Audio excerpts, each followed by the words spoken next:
Hello and welcome back to the Doomer Optimism podcast. Just Ashley here hosting today with Geoffrey, known on Twitter as Longstoryfarms. This is a second in a series of friends who I've recruited to ask me for me to ask their stories of homecoming, their stories of coming home from not living at what they think of as their home. And as I'm ruminating on this question of home with my family and deciding where we want to settle, I'm sort of picking the brains of others who have gone before me and kind of made the leap to go back home and ask them sort of their perspective about why, what constitutes home, what's a good place to settle. I think a lot of people are really kind of thinking about migrating or thinking about trying to settle somewhere safe. And so hopefully this is useful beyond just me, but it's also kind of a therapy session for me individually. So welcome, Geoffrey. Let me have you just briefly introduce yourself, and then we'll dig into your story about being away and coming back home. Sounds great. Yeah, well, thank you so much for having me. I'm, a son of, I always say I'm son of dirt farmers. My mom and dad both grew up on farms in South Carolina. And along the way, they got more education than their ancestors had, and that was a big focus of our family to make sure that myself and my siblings all got educated. So, we had these big aspirations. I've ended up working in corporate finance as mostly in financial operations and financial planning, for those that know that space at all. The reason we're doing the farm thing is a few years ago, 12 years ago, my dad passed away, and it was like a switch that flipped in me, and I had to go figure out how to do a farm. So I started thinking about it really hard in that time frame, and we started actually we bought land in 2014, and we started actually farming really in about 2 years ago. So 2021 was when we actually started going to our first farmers markets. And we're kind of stuck. I'm still working in corporate finance. We're kind of stuck at a scale that we want to try to get over that hump, but it's hard trying to manage living in two lives, which I think is another topic we probably should talk about a little bit. Living in two different kind of realities to a certain degree. Mm-hmm. But yeah, corporate finance guy by day, farmer on the weekends, father and husband. Those would be probably the things that are relevant. Yeah. Okay. So let's start with the original part of the story, which I've heard this, this is like common, not just in the US, but like all around the world, where people were more working class or rural farmers or whatever. And a lot of those jobs just kind of went away either through consolidation. For example, with farming, it just turned into like bigger and bigger farms, more and more industrial, to the point that you didn't need as many people on the land. This idea of like moving up or moving away from the farm, moving away from a small town as like Yeah. the place for ambition. Let's talk a little bit about that, because Yeah. I think on the one hand, it is totally fair that if you're trying to like be more elite, more ambitious, you are going to want to go to the cities, and that's historically true. It's been true throughout most of human history, but there is also like a subtext story where like the values of staying in a place, it's like a backwards thing to do, or like you're wasting your talent or something like that. So let's talk a little bit about like what Right. that was like first. Yeah. Perfect. Let me talk about my dad first. My dad grew up on a farm. He was one of five boys and a girl, so one of six. He was a twin. His father was an educator, a teacher. And his father ended up becoming the principal of a high school, worked in education through the civil rights movement and up until the 80s when he retired. And they had a farm, and his father was a teacher. That was the way they were an educator, off farm educator, but they had a big farm. They were farming about 365 acres, if I remember correctly. As a kid, I was on that farm, participated in slaughtering hogs, participated in, other chores whenever we would visit. Heard, at the feet of my father and grandfather, heard discussions of the PIC program, which was really common, in the I think late 70s. That was like the Earl Butz era, when Mm. progressive. I would sit on my grandfather's couch and read Progressive Farmer magazine.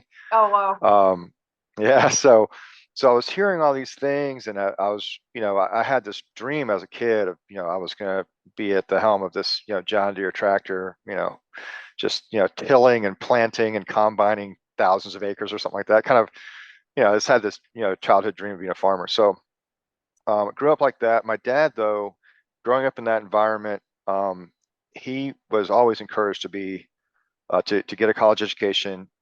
He went to a college called Newberry College, which is where we live now.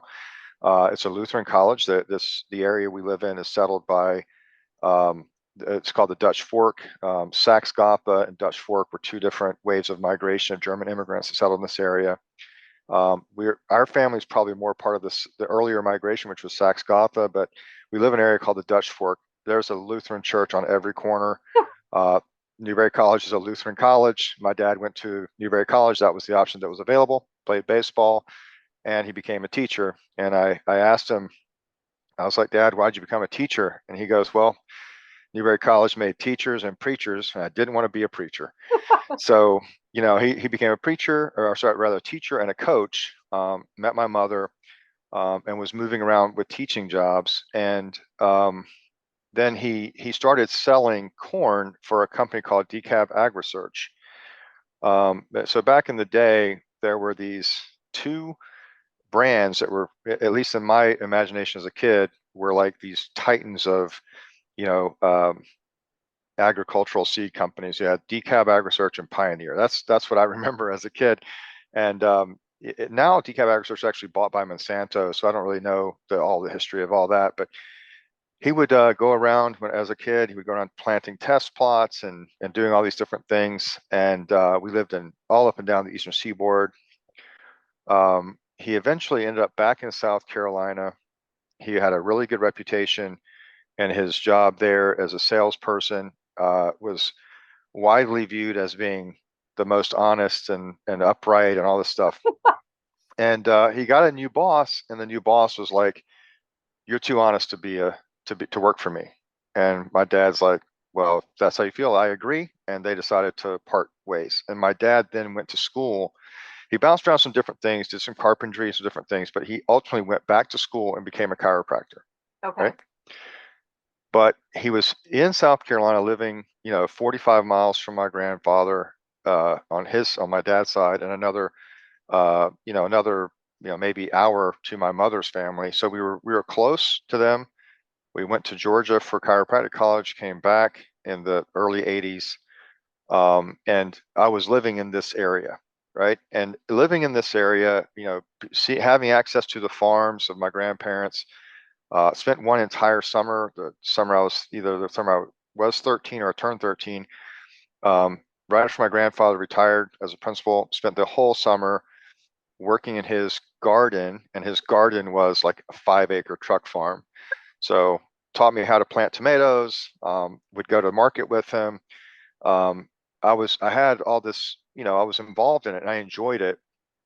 But when you go to school in these rural communities, there's always that one teacher or more than one teacher who is saying, you're too bright to stay here. You Yeah. shouldn't be held back by this, little podunk town. What are you could do whatever. You should, go off to the big city and get an education and do great things. Yeah. And I bought into that, completely bought into that. And by the time I got to uh, college and stuff, I was doing econ and French as a major, double major. Fully planned on at that time becoming a PhD in economics, and teaching at some liberal arts university or working in the basement of an investment bank and whatever. And I ended up having a car accident. Couldn't continue that after I started the PhD. Couldn't continue that. ended up getting an MBA, marrying a woman from Venezuela. And at that point, I was like, I'm going to be, a financial executive and, go off and exploit third world countries or whatever, whatever the thing is. So at that point, I had really no desire to be, South Carolina didn't matter to me. Um, whatever, it's like kind of that was the past. Didn't matter. I'm looking to the future. And ended up working for a company uh, in certain companies. I was traveling a lot in Latin America. I'm fluent in Spanish and French, so I was traveling a lot in Latin America. Did well, and ultimately got this opportunity to. Uh, I changed jobs. So, well, let me go back. Sorry. So I'm doing well. I end up moving back to South Carolina after an acquisition of a company I work for. And in that move back, a couple of years after that, I was commuting to Mexico, basically almost weekly, Oh, and my mom died of cancer. mm, And I was like, why did we moved back from Florida to South Carolina, kind of just, until things worked out kind of thing. It wasn't like coming home to me at that point in time. It was just kind of like a stopover. yeah. My mom passed away. I got a different job not long after that. And a couple years later, my dad passed away. And all of a sudden, it's like you feel like there's this hand of, I'll just say, the hand of God in your life that you happen to be near your parents for those moments. And so at that point, we're really I'm looking at life very differently. As the oldest son, losing my dad, like I said a minute ago, big switch for me. It's like, hey, my dad was kind of a typical prepper type, always had a garden, always had stored food, canned food, etc. That's gone. My chiropractor's gone. My my dad, who was always a superhero to me, always extremely capable to do whatever, anything, he knew how to do something about it. Like he could fix, he wasn't a mechanic, but he could fix stuff. He Yeah. wasn't a carpenter, but he could build stuff kind of guy. Um, I guess I kind of, was like, hey, well, who's going to be that for my kids, Yeah. kind of thing. So that's when we started really looking, two things, looking for land, and looking to grow our own food. So we lived in a courtyard home. Um, so I ended up with about 300 square feet of raised beds growing about 60 different plant species. I had fruit trees. I had 6 chickens all in this little courtyard. Mm. Eventually, the neighbors in the HOA got wind of it. So moved on from that. What happened was I had decided at one point, okay, I really want to get back to the land. In the aftermath of my dad passing away, went to Polyface for a Food Freedom Weekend. So that's Oh, Joel yeah. Salatin's farm. Went up there for a Food Freedom Weekend, and I thought I can do this. And that's when I started looking for land. And in that all that space, I started really, space of time, started really like thinking about what is home and why did I ever leave? Like, why did I leave? Why did I try to get rid of my Southern accent? Why was I embarrassed by that? Yeah. All these things, like questioning my own identity, really. So we ended up finding land here, and ironically, um, I signed the contract in January, and in April, I was asked to move to Chile by my company. Okay, yeah. So I was wondering where Chile went into this. So let's hear the Chile part because now we have the shared experience of living in South America Yeah, and yeah, thinking about, life here versus life there. So yeah, let's talk about yeah. Well, we had done two stints, short stints, one in Mexico, one in Chile, because we homeschooled and we were flexible and we could do that. And the company was like, perfect, we'll send you wherever we need you, and it's no big deal. We're like, yeah, no big deal. So then all of a sudden, this opportunity came up to go to Chile, move to Chile. And, you know, at the time, it was like a good opportunity for the kids and stuff like that. And it was a good opportunity professionally, and it just seemed to make sense. Uh, so we moved down there, it was in 2014, and man, we loved it down there. My wife is Venezuelan, so the language was not a big issue for us. Our kids struggled a little bit, but not too bad. we quickly integrated with the church community and with some people at the American school through Boy Scouts, even though we continue to homeschool. So we had a good little community there. Just really enjoyed it. Beautiful country. Totally recommend it to anybody for travel or if you want to go live somewhere else. Great place. Really, really enjoyed it. Spent probably at least one weekend a month sleeping in tents, at least. And we were constantly going hiking and camping and just thoroughly enjoyed all that. No, I always joke around, there's no chiggers, there's no ticks, a few mosquitoes, no poisonous snakes. Shake out your shoes, make sure there's no scorpions or spiders, and you're good to go. Basically, there's really nothing to worry about like there is here in South Carolina. If you go, first of all, it's unbearable to camp in the summer here, but if you do go camping, you have to be careful if you step over a stick that it's not a snake or there's not a snake under it. It's like just a very different vibe to enjoying the outdoors there. We got to travel quite a lot in the region. One of the things I think that's really relevant to this conversation is when you move to somewhere, you have this idea that you are going away from home, but the home is still wherever you left. Like that's kind of the way you feel. Home is where I left. So you go to this other place, and in your mind, home is still where you were. So we moved in September. I was down there from basically April, May. We moved family in September. In December, we came back home for Christmas, and we were like, oh, great, we're going back home and we're going to see all our friends. It's going to be great. And we got back home and everyone's like, oh, yeah, I'm sorry, man, I got family in town or what, we weren't there. We weren't part of their lives anymore. We weren't part of their day to day. After Yeah. 3 or 4 months, we weren't really home anymore when Yeah. we went back. And so that was really a weird feeling. And it was like, well, it's the holidays. Okay, no big deal. We planned to come back the next summer. We came back the next summer. We are going to stay for like 6 weeks. And I'm thinking the same thing. Hey, reintegrate with our friends. We're going to, we're back home. We get to do the things we used to do.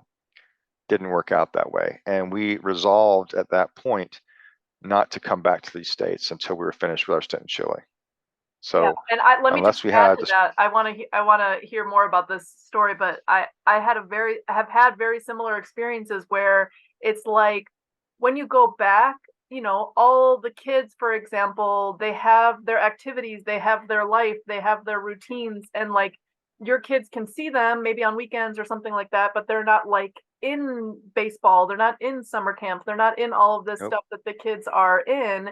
And so then it's a little bit lonely for the kids too. It's not really like you're part of it until you're there. So I have very similar experience. So anyways, continue. Yeah. Yeah, that was exactly what it was. It's like, hey, you're not in the homeschool co-op anymore. You're not in the baseball team. You're not in the Boy Scout group or whatever. Yeah. So, we just can't squeeze you into the rest of our, Yeah. And then, our agenda. the other thing I experience is like the only time you get to see people then is like in a social activity, like come over to play or come over for like a party or something like that. But then it's like this exhausting constant party socializing, which is different from like Mm-hmm. Boy Scout socializing or baseball team socializing. It's like Yep. you're constantly like at this level where you're like super deeply engaged. But then every time we left Chicago, I was like, I'm so exhausted because we have so many people to see, but the socializing is at like this party level where we have to catch up for like a year of lost time. So yeah, anyways, it Yep. is like it's just a different social dynamic, totally. Completely. And I think the other thing that happens is you do that and you also think you have stayed the same and you are changing and you're being changed by your environment in ways you never thought of. The news reporting in outside the US is different. Mm-hmm. Um, the way the US is perceived is very different. And so that imprint on you is very like I came back and my politics was completely different. Like I wasn't like less conservative or traditional, not conservative politically, but I wasn't less conservative in my views or my kind of appeal to tradition as a source of cultural constancy and things like that. All those things stayed pretty the same. I stopped seeing the political solutions that were being offered as compatible or um, you know synchronous with the way that I saw the world. I just didn't see the political solutions matching that anymore. And people don't know how to deal with that. I mean, all of a sudden it's like, some of those voices I might have listened to in the past just sounded shrill. I just was like, who listens to this, And I mean, I'll use an example, not someone I ever really was a big fan of, but someone that probably fits in that camp. It may be like a very, I don't know. So take someone like Tucker Carlson or whatever. Like you might listen to that, and if you're in the States all the time and you're thinking, this represents a point of view that resonates with me at some level, whether you agree or disagree, doesn't matter. Just like it sounds grounded in reality. You leave the States, come back a year and a half, 2 years later, and you're like, this doesn't even match reality to me anymore. Like it doesn't sound like the same thing. Yeah. And the other thing is like how impactful the U.S. is on other people. Like Yeah. that's another thing I don't think we appreciate if you're here in the States is, people care about US elections and US policy because it impacts their day-to-day life. And, the more it matters, the less importance I want to give it. In other words, like I want to diminish the importance of the outcome of those policy decisions and elections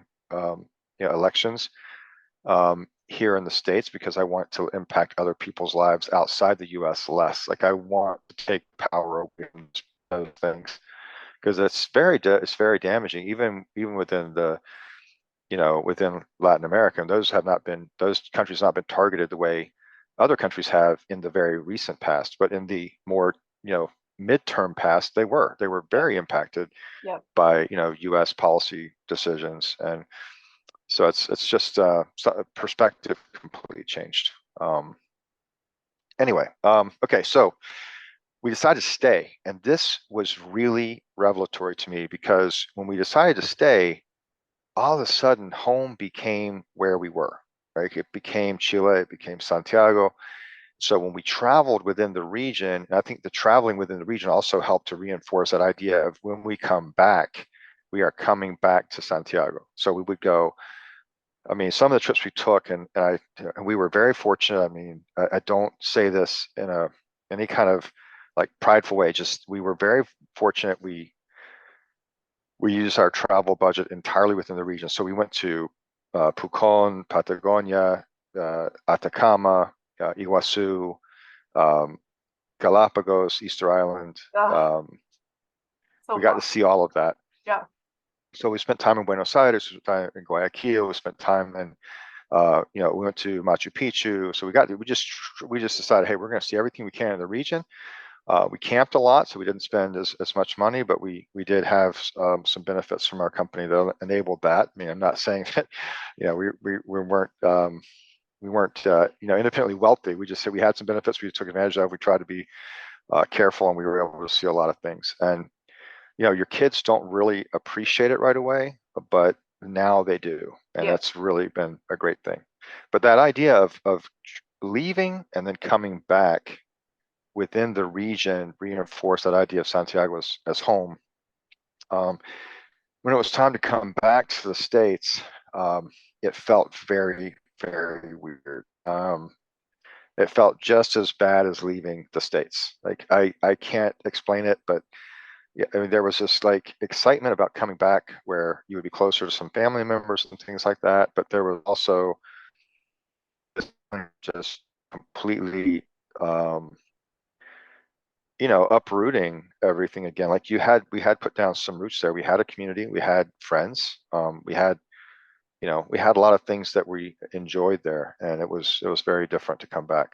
So, one of the things that happened along the way, I had a guy who had also been an expat, and he was actually from Brazil and lived in the States.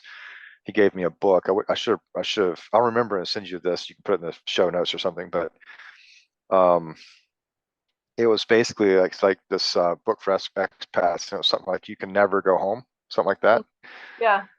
So I think that really resonates with me because of this feeling of what home is. Like it completely changed depending on our perspective. Home stayed, Columbia, South Carolina when we were first moved to Chile. Then home became Santiago, and now home is here in Newberry, South Carolina, and home means a lot here because we own land that we're working on every day to improve and to to extract nourishment from and to put fertility back in and all the different things we're doing on the land, that creates a very strong sense of home. But I've also become more aware of the past and where my ancestors came from, how they got here, what they did here, the lives they led here, their history. I don't know much about their American Revolution history. I know that there were some people that were engaged because they got here in the 1740s. But definitely the Civil War had a big impact. The Civil Rights era had a big impact.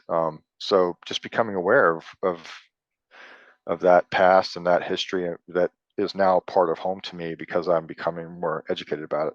Mm-hmm. So I don't know if that helps, but that's kind of the journey, well, I okay, guess. yeah, let me jump in for a second and just kind of reflect. Like, I think a couple of things come out or stand out for me. First, this idea that I'm kind of ambivalent. Like, I still am concerned about the United States as like a super functional place to live. Of course, I shared this experience. My experience in Uruguay has been so lovely. The people here have been so nice. They've been so friendly. The home that we've made on this land and managing it has been so satisfying. It's been lovely.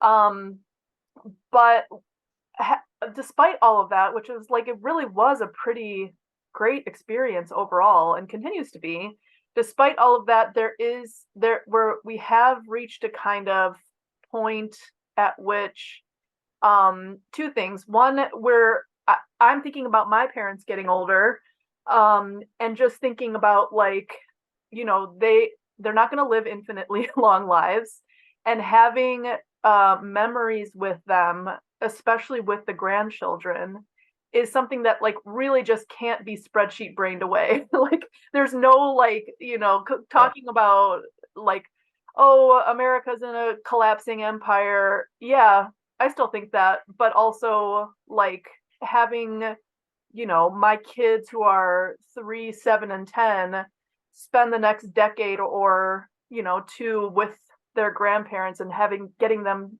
to see what that experience is like, which little kids they're so adorable. This is the most fun time.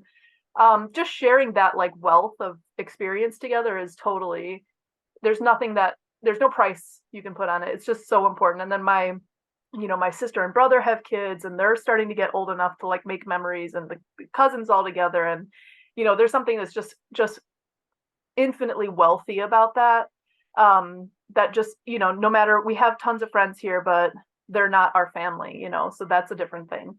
And I've just kind of come to this realization that, like, really there's nothing that can replace those kind of family relationships. And then the other thing is, my kids' young childhood has been so wholesome here, which is what I really wanted. I mean, I was really worried about early childhood, like, damage in US public schools or among US, like, peers. But they're kind of out of the early childhood stage, starting to get out of it, especially the oldest. And now the oldest is getting to the point where she's 10, where the culture really matters, where it's not like, oh, we're all the same because we're in, like, preschool and young grade school. Now it's like, who's your favorite pop star? What do you dress like?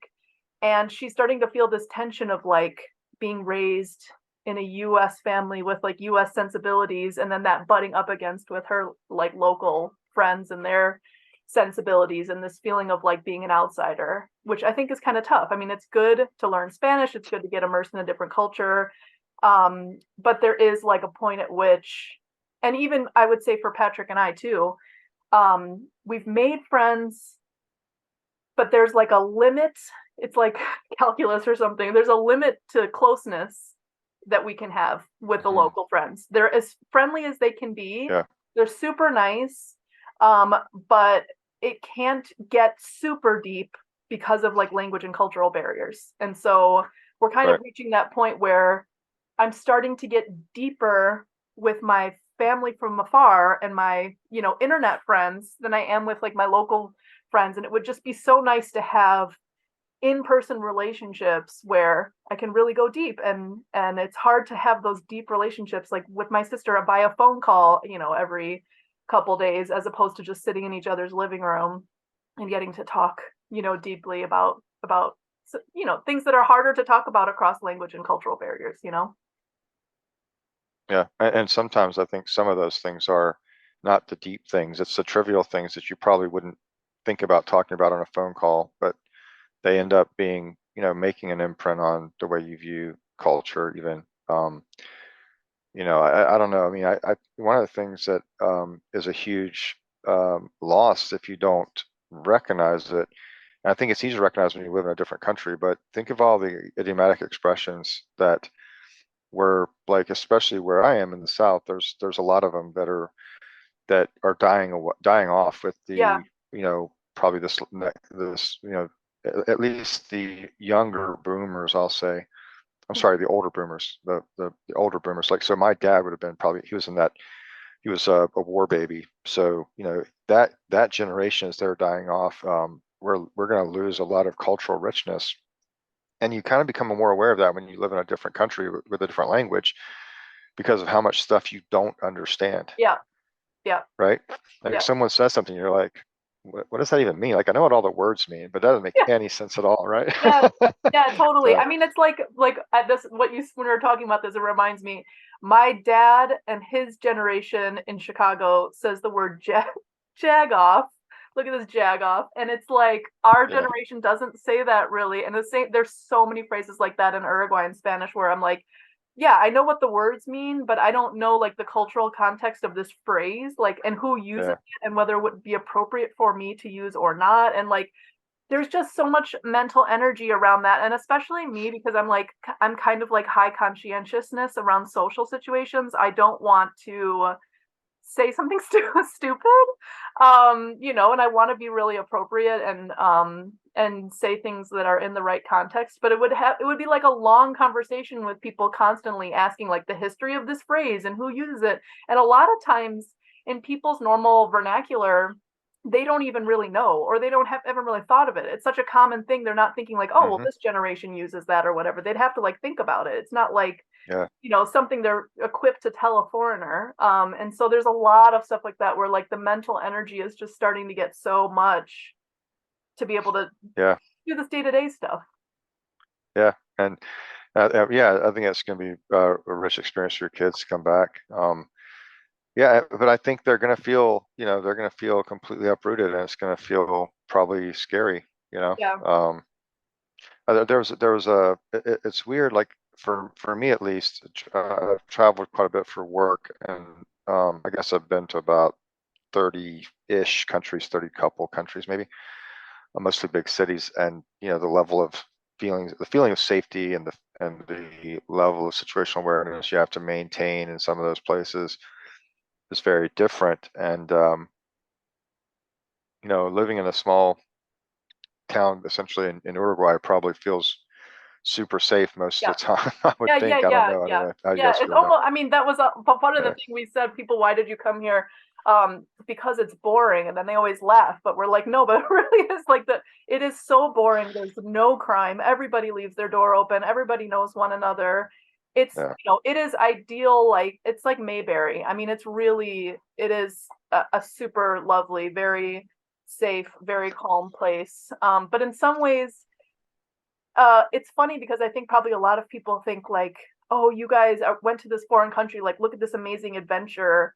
Um, but in some ways, being in Chicago is going to be, and I know it is because I've lived there obviously most of my life. Much more like situational awareness, like hmm engagement with the best parts of the city, and like yeah, just like a more mentally taxing than life here, yeah. which is just kind of like very sleepy, very calm, very relaxed. Yeah, I mean, Santiago was obviously, a big city where crime was an issue, especially petty crime. There was a lot of like, in Spanish they call it hurtado, but basically, you leave something unattended, turn your back for a minute and it's gone, Yeah, kind of stuff. It yeah, wasn't like violent crime. Like, it wasn't like Mexico where they tap on your window with a pistol yeah, and go give him your watch. It was Right. more like, oh, look, he's not looking. I'll grab his computer kind Yeah, of yeah, stuff. that happened to me in Um, Spain a bunch. Yeah, similar kind of thing. yeah, You don't feel like physically assaulted, but your thing is just gone.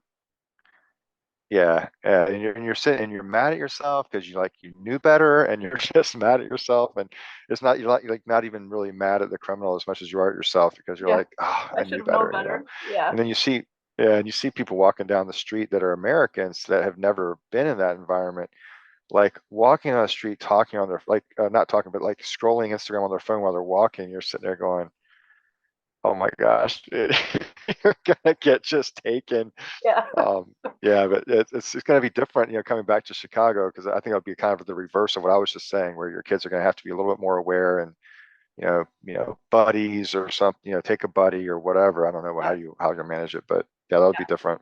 Yeah, yeah.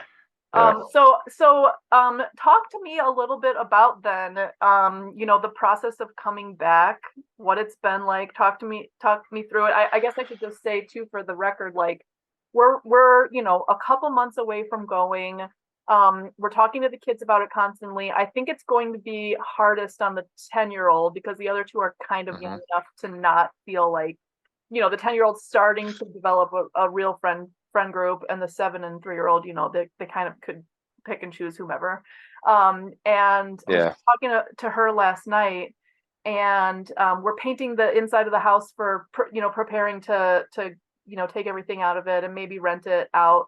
And my husband takes down this like Harry Potter sticker thing my daughter had on the wall, and she just loses it crying, and I'm like, oh, like we didn't talk to her about it, and she's like, this is my special thing, like, this is my room, this is all I've ever known. And so we had this long talk about this, like we were, this is like the price of moving, and I'm gonna have to ask you to be brave about it, and to try to think of it as an opportunity to be strong, and think of it as a challenge and this kind of thing. But yeah, I mean, I think it is a big deal, and I acknowledge that with her. And I then, last time we came back from the US, um my daughters are all super articulate on their feelings, um like since they were babies, and the oldest and the middle were both saying, like, I don't know, it just feels like, you know, like we belong more in the US. Like every time we go back there,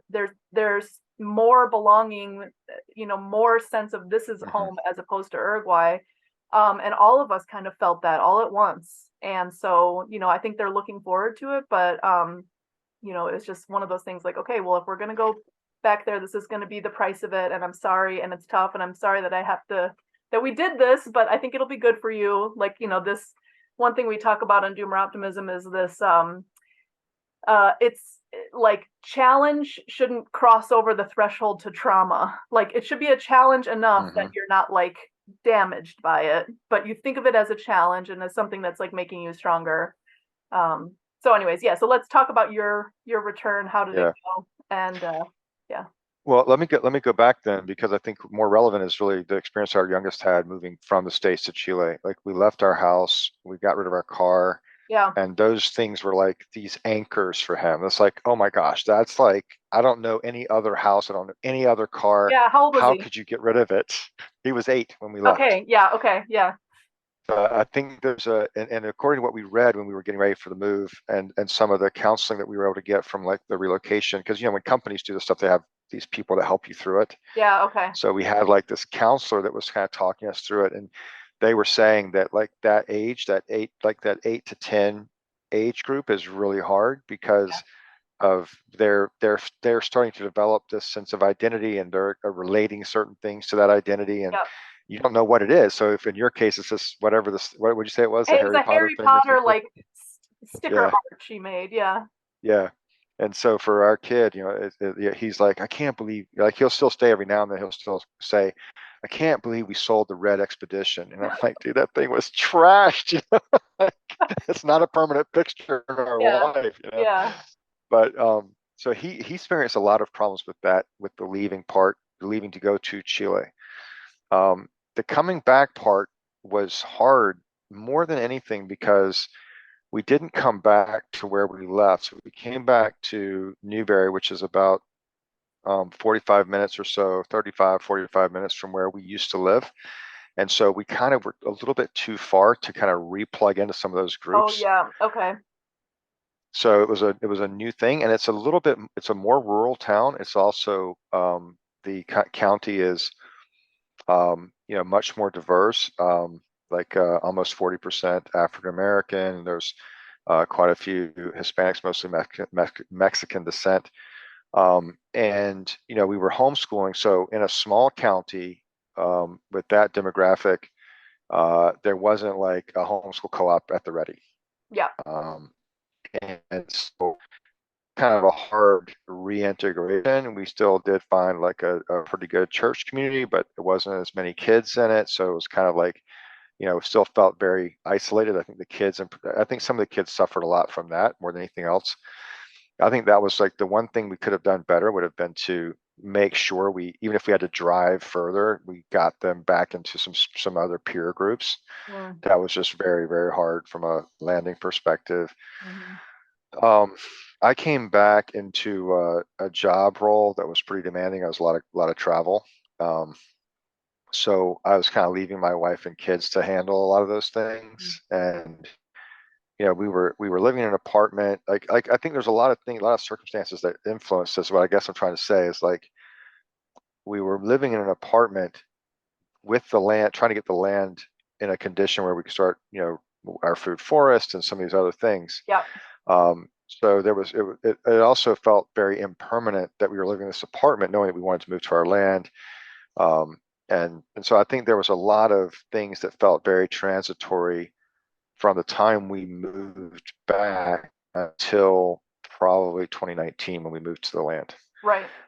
So I think that was another big thing. I think you guys have a maybe an advantage because you're going to a place that you've selected to be kind of home for now, Yeah, right? yeah. Actually, I mean, we're kind of opposites because you're moving from a South American city back to the States, but ideally in the rural area. And I'm doing the opposite, moving from a rural South American area to the city. But we are like, we talked about this when we were moving back, and even trying to discuss whether or not to move to the neighborhood Patrick and I grew up in, where like our family members live versus the suburbs.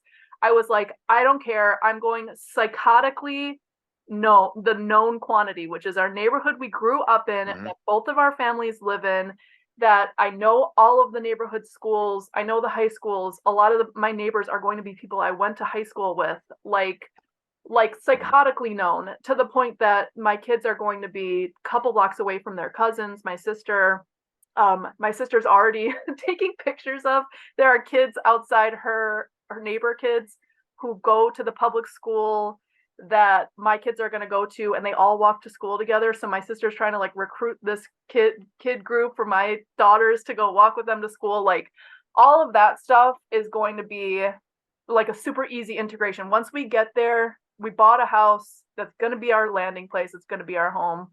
So like I'm feeling pretty confident at least about that setup. One thing I'm ambivalent about is living in a city again. After having done this rural thing and like really realizing the importance of it, I do think my parents live in like a 20 minutes away suburb, and they have like a couple acres. So I think I can do some stuff with their land, which they're not really doing anything with it, which will be fun. But I'm wondering whether we can just riff a little bit on like in general, the two worlds conversation, which I think ties in having a an office job or a remote job, and wanting to do some things on the land. I think for me, like also having a remote job, living in the city, like doing this whole globalist thing that I don't want to really do, but this is where my Hmm. family's from, but also wanting to maintain this connection to like productivity and landedness and rural areas and that kind of thing. So yeah, just wondering, let's talk about this Sure.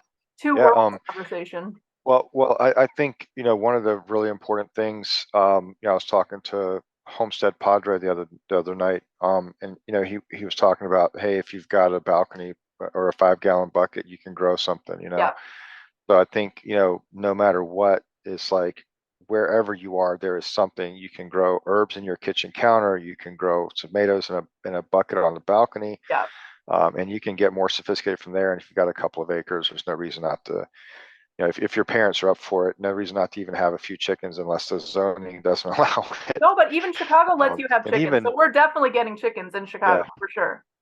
yeah, yeah, yeah. So, I mean, like I said, I started off growing all this stuff in a courtyard.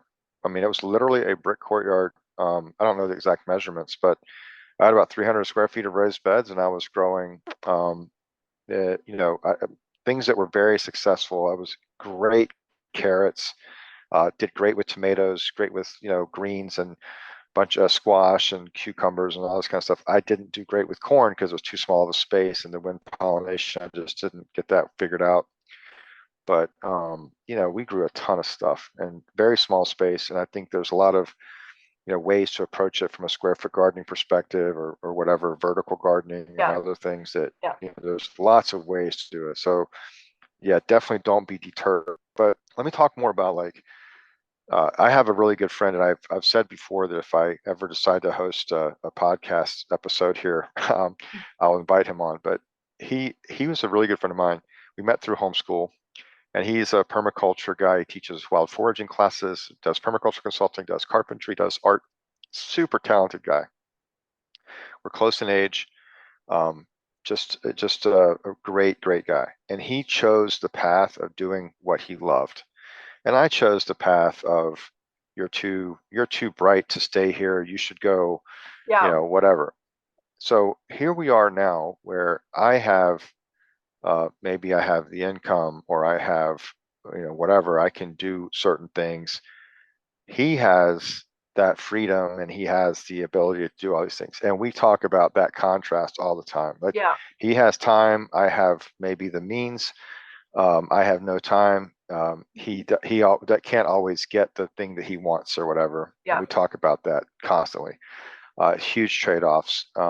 And you know, I'm getting to an age where I'm starting to think about that trade-off more because the longer I persist in this duality, the less I can focus and dedicate, you know, on the things I really love, right? So I've got to start figuring out how long I can live in both worlds. But Yeah.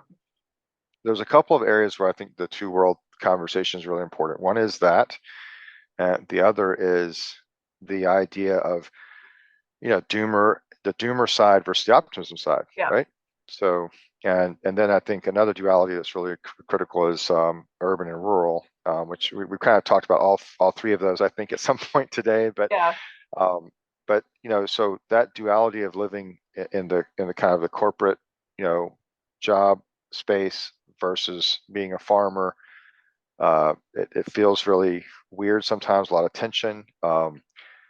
It does feel like LARPing sometimes, and then other times you feel like, hey, we're doing this, and it's great. So you know, tension, but I think, I think I'm not answering your question, but I think, but those are some of my thoughts about the Yeah. I mean, dualities that we're having to confront, yeah. and it's a tension and a paradox you just have to kind of deal with. Yeah, I mean, the one thing that I think a lot about is okay, so I wrote this article for From Porch Republic about this, but there's this FIRE movement, financial independence, retire early. And early on in my career, my academic career, I was thinking about, okay, well, there's nothing that says you have to retire. I think I probably cut out for a second, but I'm recording on my end, so it's fine. But there's nothing that says you have Okay. to retire like or work straight through full time and then retire at 65. And so we thought, Patrick and I, like, intentionally made the decision to kind of downshift, which is like work less, but then consume less and have like a lower. All right, sorry, technical difficulties yet again on this damn podcast. Once I get to Chicago, this is never going to happen. Okay, Sure. yeah, sure. Famous last words. I know. So, anyways, so Patrick and I had this attitude of like when our kids are little, like super little, like under 3, infant age, we're gonna try to downshift. We're gonna like work less, and have more free time, have more time with the family together. And then when they get into school age, we're going to ramp it back up again. And so basically, like, since they were infants, we were just in grad school and just doing like small gigs and part-time work and remote work. but nothing ever full time. And that has been like the loveliest experience. However, now we're like trying to get back into real full-time work, and it's like we're gonna have a mortgage. We're gonna have we I have work. I have a lot of work to do. And once we get back to Chicago, I think Patrick's gonna get back into full-time teaching, and it's gonna be like a totally different experience. It's gonna be a grind. It's like get the kids up, get them out the door, get your work done for the day, and we're gonna be like earning a lot and putting our money into a mortgage and and being super productive and ambitious. But it's gonna be like a totally different lifestyle than having more freedom and less money. And so, I mean, I think in some cases, it's cool to think about your life in these periods of time, like where it would be best to have, which periods of time would it be best to have more free time and you can survive with less money, and vice versa. But I think, yeah, I mean, I think really thinking really intentionally about that. And I have no regrets really about having been around and having Patrick around too. Like it's even hard as a mom, even if you're like, you know, lucky enough to be able to stay home, that's still kind of lonely and difficult just by yourself Yep. with little kids. So it's been really great to have Patrick around. I don't regret this period of time where we were able to be around our kids at all, but like the mindset shift, the amount of productivity, it'll be good for us, I think. I mean, this is the period, this is like you have ambition and gumption in your 30s and 40s and 50s. Like this is the time where you should be productive, where you should be putting things aside for your family, where you should be like, getting a lot done. But yeah, man, it's already starting where it's going to be like a total grind, and that's Yeah. okay. And It's a different mode. yeah, the model we followed was my wife was a stay-at-home homeschool mom. Um, I was the breadwinner, and there's that joke on online, at least on some of the Twitter Spaces, that we are in. We see that long house Yeah. idea, and like I jokingly tweeted one time that I was leaving the long house to go out and whatever, because I was traveling for work and I was leaving the family. But I think that we we we really underestimate how important the partnerships are in our marriages. Like so many people view marriage right now as, instead of like it's a partnership and it's like, well, my money, his money, Right. or my money, her money, Yeah. as opposed to, hey, how can we partner? Because our project is building this family more Right. than whatever. So fully on board with being in the longhouse. That's what I chose, what I want. I'll just say this, like I'm looking back on maybe part of what you're about to embark on, to some degree. I still have more to go, but I was thinking today, when I look back on my life right now, and my youngest is 16, and I think, man, we've done okay. Yeah. We've done okay raising good kids that are honest, that are hard workers, etc., that are capable. And I'm looking really forward to the next 10 or 15 years, and eventually having grandkids and things like that. Like I didn't see myself wanting grandkids even 2 years ago, and now I'm at the point where I'm like, hey guys, get going. You guys need to get there. Um, but like I'm starting to look at that, and I think if you think of your marriage as a partnership, kind of the way you were articulating, like you guys jointly making those decisions, that's just so critical, and being jointed in that way, um, as you go through these transitions is super important. So yeah, kudos to you guys for that. And And okay, so final thoughts. yeah, to add to that, Um, I mean, I think that's what I think.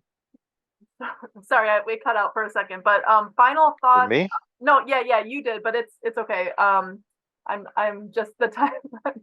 I'm being a bad host. The timing is awkward. But wait, are you there? Can you hear me? Okay now. I am here. I'm here. Okay, Yep. good. Okay. Yeah, I can hear you. I can see you. Everything. Yeah. Okay, good. So yeah, so I guess final thoughts on you know, a lot of people who listen to this podcast are the kinds of people who are thinking big picture about um, where to settle in the face of potential instability. And so I think a Hmm. lot of people are feeling this instability in the United States, in the developed world. Um, I think for a while, I thought it's a good thing, and I still think it's a good thing. I talked about this on the nomadism episode, but I still think it's a good thing that we're keeping this property and that you have the ability to escape if you need to in times of like real crisis. Like if we need to bug out to Uruguay, we can, and we'll have a place to go.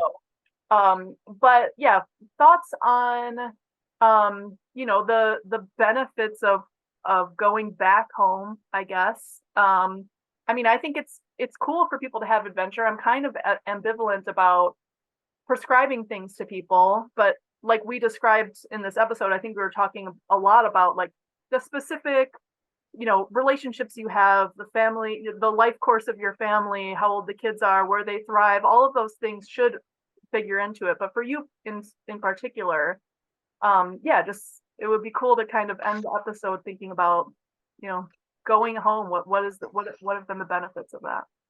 Yeah, well, I think, I thought a lot about where to be if everything goes to hell, and there's this, there's like the American Redoubt, like the Idaho, Montana, Yep, that kind of east of the Cascadian Mountains and all that, which is very attractive region. I mean, honestly, like there's a part of me that's lovely, like, oh yeah, that sounds pretty. awesome. Yeah, Um, but there's also my wife's from Venezuela. So when you look at Venezuela and you see the devastation that's been wrought by the corruption and all the different problems they've had, and you see the refugee crisis that created in Latin America and that it's creating in the southern border now, because I mean, some of the videos I've seen lately, it's been like, hey, de donde están, whatever, and they're like, or de donde son, or whatever they said, and they're like Venezuela, so you're like, yeah, man, like these people are so displaced. And, I always ask my wife, I'm like, because my wife started really longing for Venezuelan, like people, she's yeah, like, I don't have my people. And I started almost regretting, there's some considerations I have about home right now that I've never had in my life. I almost regretting that I married this, Venezuelan woman and took her away from her people, right? right. There's a consideration you have to think about there. I love her and I don't want anything different in my life, but it's just really made me, sad for her because that is a real pain. And then the other thing, the other aspect of that is religion. People do the same thing with religion, but I was saying to her, like, you know, like at some point you have to stay and fight. And so maybe things are going to go bad, you know, and you'd be better off, quote unquote, in Idaho, in the Palouse Valley in Idaho, Yeah, as Rawls talks about in his novels, right? Because you talked to Jonathan, right? yeah, yeah, Jonathan Rawls. yeah, yeah, So his dad's novels talk about the Palouse Valley up there in Idaho. Maybe you'd be better off there. But um, is the family connections that you have, the community connections you have, what do they have value? yeah, And so when I start balancing that, it's like, if things are going to go bad, maybe I'm better off staying and fighting. And so my question right now is like, how do I stay and fight more than picking the very, very best place to be? And I think you're basically saying the same thing with moving back to Chicago, because any rational, spreadsheet brain calculation, you'd be like, yeah. well, not Chicago, right? Yeah, You totally. know? Which is what I was, which is why I know the Yeah, spreadsheet brain people because I'm one of them or can be. yeah, yeah. So what we've decided to do is we're doubling down. We're like, hey, Newberry is our town. We're gonna lock arms with people here in Newberry, and we're gonna make this the best place we can make it. And if things start getting dicey, hopefully we can grow enough pigs, or we can, grow enough chickens or have enough eggs to share with our community. And we're going to be part of the solution, and, help each other out. And, we're building community, both within our kind of our religious community that we've been part of, and then also within the community at large. And it's really, that's what we've decided. I think if I were, if I had the means, or if I had maybe the family network that I could convince everyone to do this, maybe I would say, hey, my brother has a place up in North Carolina, maybe he plants 2 acres of apples, and I have my brother down by the beach. Maybe he plants an acre of orange trees, and we have like a little network of trade or Yeah. something. I kind of thought of that. Yeah. But I think ultimately it's about community. So I think it's more about finding the community that you're willing to commit to and that you feel comfortable, and you can build relationships of trust. And I think there's a lot of ways to optimize beyond place. If place has meaning, if the history has meaning, if the family connections and the community connections have meaning, maybe they're worth staying and fighting for wherever that is, instead of trying to optimize based on the actual geographic location. So Yeah. that's my thoughts on it right now. Yeah. Yeah, totally. And one thing I've been thinking about is, people always backwards construct like narrative narrative histories of their own choices or whatever. But if I'm thinking now, like I kind of had to go through all of this. I couldn't have just, I think, settled in Chicago. I probably always would have been asking what if questions. And so having gone rural and having like really been stubborn and pigheaded, like I'm doing this thing, I'm gonna, go find this super stable place, learned a lot about like stable communities and rural living and different sustainable like livelihood strategies that we were able to do without any real difficulty. It did give me a big sense of accomplishment and like internal resilience, psychological resilience. And I think for a while I was thinking, I'm going to be in this rural South American place. I'm going to bring like the lessons from the sustainable life back to the United States to the extent possible, which is part of why I got on Twitter and have started the podcast. But I think at a certain point you're going to have to, or at least this is what I'm when I was laughing at myself constructing this narrative, bringing those lessons and proving them in Chicago, like proving the lessons, proving about like family resilience, community resilience, thinking about I know that I'm not going to be able to turn my brain off of thinking about like the local food shed, local supply chains, informal backyard production. I mean, I know people already, like in my neighborhood, a bunch of people have chickens already. So like tying that all together, all of these lessons, and seeing if I can really prove the model in Chicago. And then talking about that process for people, because I think it's helpful. It's really easy to say from afar, like, we'll just figure it out. Take my lessons and you guys just figure it out. But like trying to prove the model in Chicago, and yeah, kind of leaning into all of the community and stuff. I think it'll be a cool lesson. Hopefully I can share some insights with people. But yeah, I do think also I've tweeted about this a bunch, but like I worry about my family. Um, I worry about them being in this place, and I think there is an extent to which you can vote with your feet. Like Hmm. I'm gonna plant myself here, and all of my effort, all of my ambition, all of my agency, I'm gonna put it here and see what happens. I'm gonna like, and I Hmm. just tweeted this the other day, like the contrarian in me wants to send my kids to public school. I'm gonna send them to public school. I know this school. I went to a similar kind of school. It's Chicago Public Schools, which have a terrible reputation, but I know this particular school. There's a lot of really good families in it. I know the families.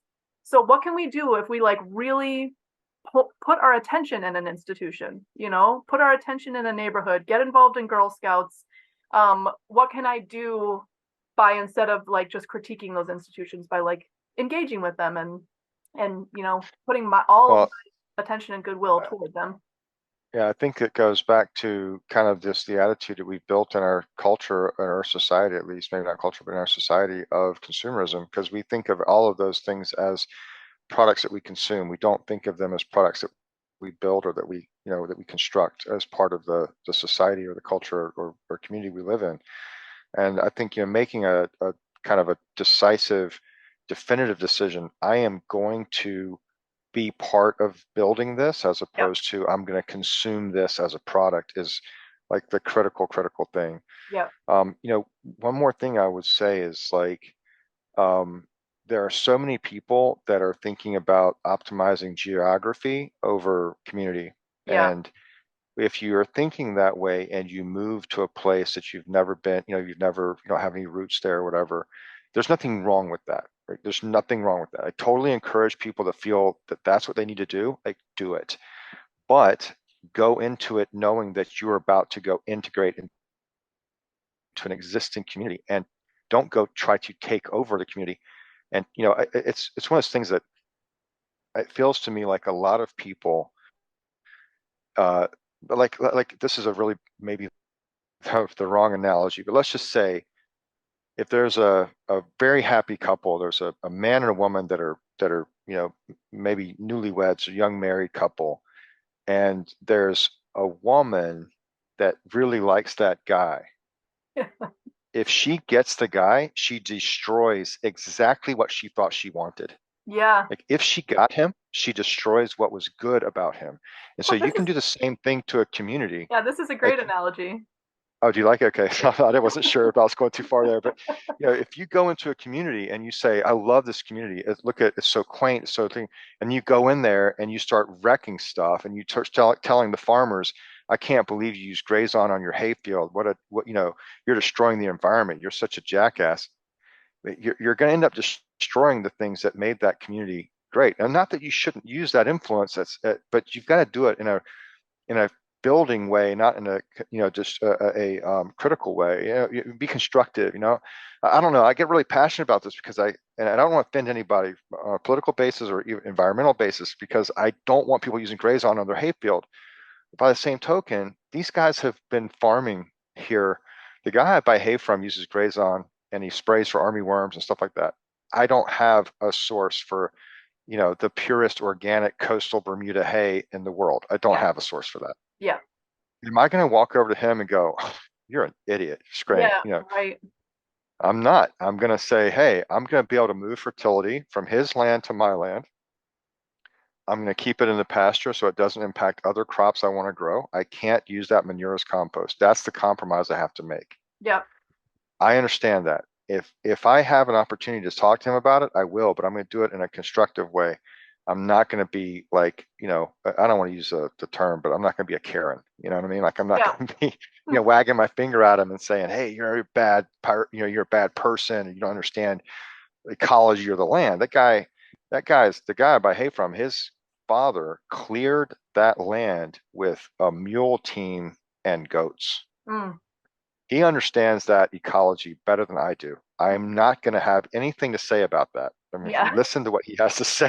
Yeah, yeah, totally. And okay, so I just want to bring this up because it's funny because Nate said the same thing in his episode, which was thinking about your relationship to a place like a marriage, which is like the marriage isn't between two perfect individuals who agree all the time. It's a commitment to do something productive together despite the challenges or despite the difficulties. And so I think similarly, thinking about a relationship with a place, I love this. I never thought of it this way, but I think a lot of my thoughts on doomer optimism and other people have drawn on this duality between productive and consumptive, and thought of it in terms of these really like basic material things like baking bread and doing a homestead and all this stuff.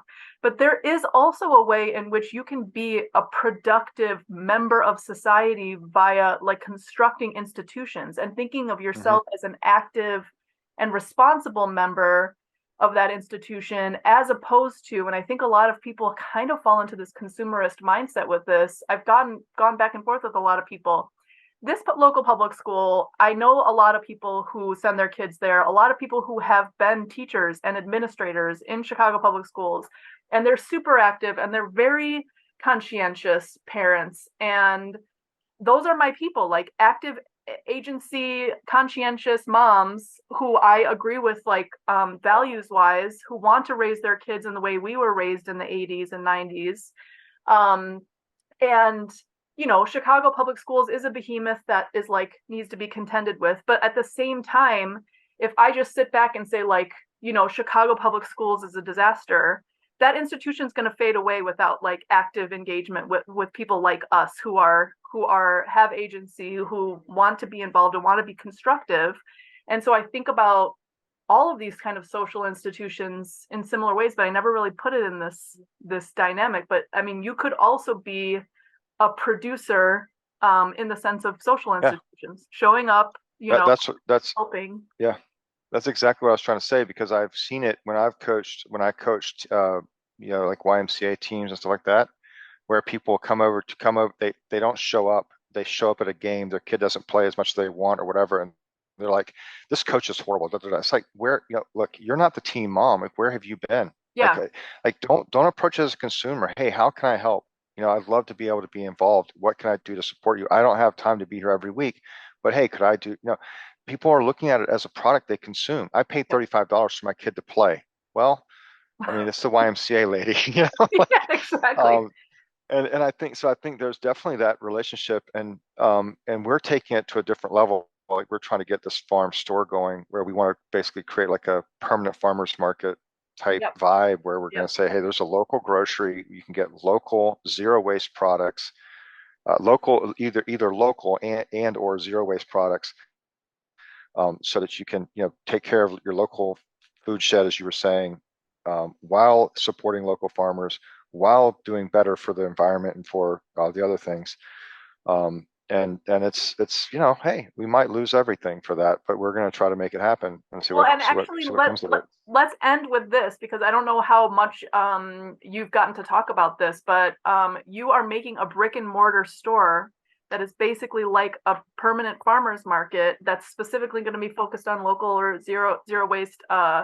As you say, let's just end with this. How does this tie into your feeling of going home? And I mean, like, what initially pops up that's so obvious to me is like really contributing to the community by, and a lot of these rural communities like do have difficulty. One of the things that keeps coming up is like Dollar General, Walmart, like there's not a lot of commerce options, and then that actually does have an impact on the community, the kinds of food they have access to, the kinds of goods. So yeah, let's end I with mean, this. yeah, that's This is great. your I mean, taking a the stand. the the big barrier for us is going to be making it accessible from a pricing perspective, Yeah. but people are sick of having only the options available at Walmart and Food Line, which are the two big supermarkets here. There's Dollar General a little further out of town, but there's basically Walmart and Food Line. They want other options.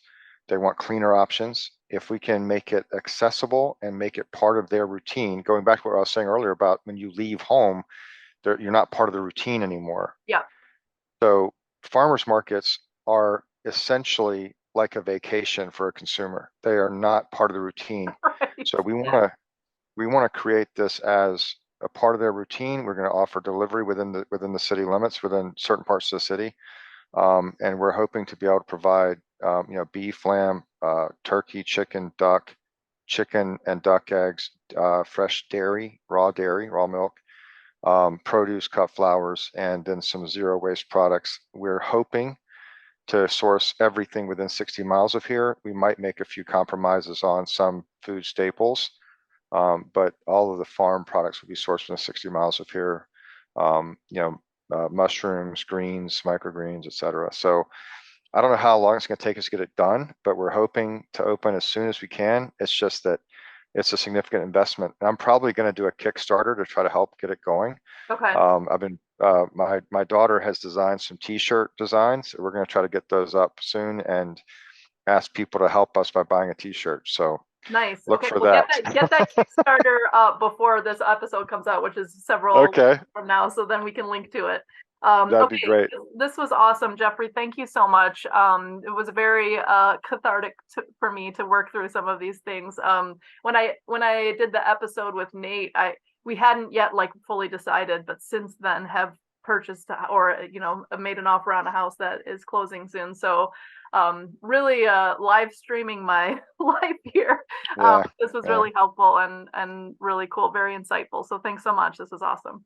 great. I enjoyed it. Thank you for having me, and I'm sure we'll be in touch soon. So Yeah. good luck with the closing, and we'll keep you posted on our progress as well. All right. Sounds good. Thanks. Have a good one. Great. Thanks. You too.